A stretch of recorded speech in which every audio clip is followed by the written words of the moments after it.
So the Nordic countries are well renowned for having a very high standard of living, having the highest education levels, having the lowest corruption levels, having the highest growth levels, and having the highest happiness levels in all of Europe and the world. This is incredible, considering the fact that they have very low populations, historical lack of intense colonization, and large sections of land that are basically uninhabitable. Despite their achievements, they often lack a voice on the international stage and even in the European stage. Outside of their borders, policies are made that they often do not agree with. So they're either given the options of submitting to the rule or distancing themselves from the trends of the planet. To add to that, they're already pretty small, so they are pretty dependent upon each other already, and very little defense against global economic crises. Also, the smaller they are, the less possibly diversified industries they could have. Take Norway, which is doing its best on its oil-based economy, but would benefit greatly from the more stable, educated workforce of Sweden. And on the flip side, I'm pretty sure Sweden would appreciate a lot of that oil money from Norway. So why don't the Nordic countries unite together to increase their power? Take Germany's history, for example. Before they unified, Germany was a set of either very powerful to completely irrelevant states, but when they unified together, overnight a superpower was born, and the card game of Earth was dealt a new hand that changed the course of history. Now, even if the Nords unified, their influence probably wouldn't be as dramatic as the German Empire.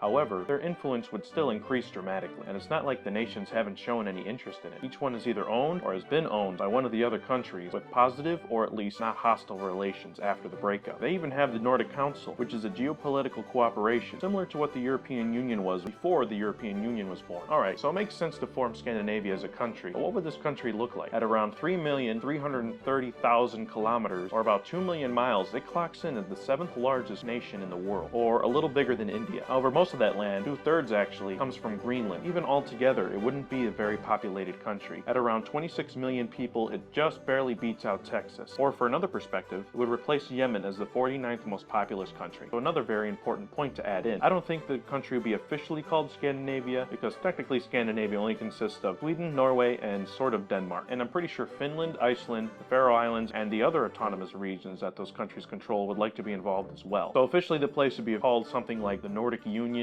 or the Nordic Federation or something like that. But officially, of course, the place would be called Scandinavia because foreigners and even the Scandinavian people embracing the misnomer. Next, the Nords really do enjoy their nationality and would probably like to preserve some of their country's integrity. So the structure of Scandinavia would most likely be set up like a confederacy, with the power belonging mostly to the state and being built up into the federal government. The federal government would mostly represent them internationally and between interstate relations. To prevent the federal government from taking too much power, one of two things would happen to the capital. It would either rotate between the country state. So one cycle would be in Stockholm, the next cycle it would be in Helsinki, next cycle it can be in Reykjavik, or they can place the capital in a permanently neutral area. In my opinion, they should go for the permanent placement, for it would be less complicated and it would provide a small district for the feds to control, so it wouldn't fold like a paper tiger in times of stress. If I had to pick a place, it would be the Åland Island, where it is already an autonomous region located in the Baltic Sea, which is easily accessible and defensible with the Scandinavian Navy. The members of this Nordic Confederation would consist of Sweden, Finland, Denmark, Norway, Iceland, and the autonomous regions they control. However, what about newcomers? I'm pretty sure Estonia would like to be involved, and so would a few more places. However, Estonia and the other Baltic countries aren't really considered Scandinavian, so I don't believe they would be included. But let me remind you that Finland was once considered one of the Baltic countries, and nowadays is considered as Scandinavian as any other Viking nation. So time would tell if others would be able to join this confederation. So now for the elephant in the room. Would Scandinavia ever be a part of the European Union? Currently, Denmark, Sweden, and Finland are members of the European Union. So if a vote were cast between each of the major players of this confederation, it would be accepted into the European Union. Add into the fact that the EU would love to have Scandinavia and give them every possible shortcut in order to get involved within the Parliament. So in summary, a unification of the Nordic countries adds strength, stability, and sovereignty for each of the members involved, while a bottom-to-top government would preserve the integrity of the cultures included. However, I am not a Scandinavian, I'm an American, and I am not speaking for the Nordic people. I don't know if this is something they would actually want or vote for. Add in the fact that I'm oversimplifying the integration process, and each nation has contradicted policies that would have to be rectified and compromised, which is something that would complicate the issue. Only the nations involved should be able to decide if it's a good idea for a unification of the Nordic people. Thank you for watching my video. If you enjoyed what you saw, please like, share, and subscribe.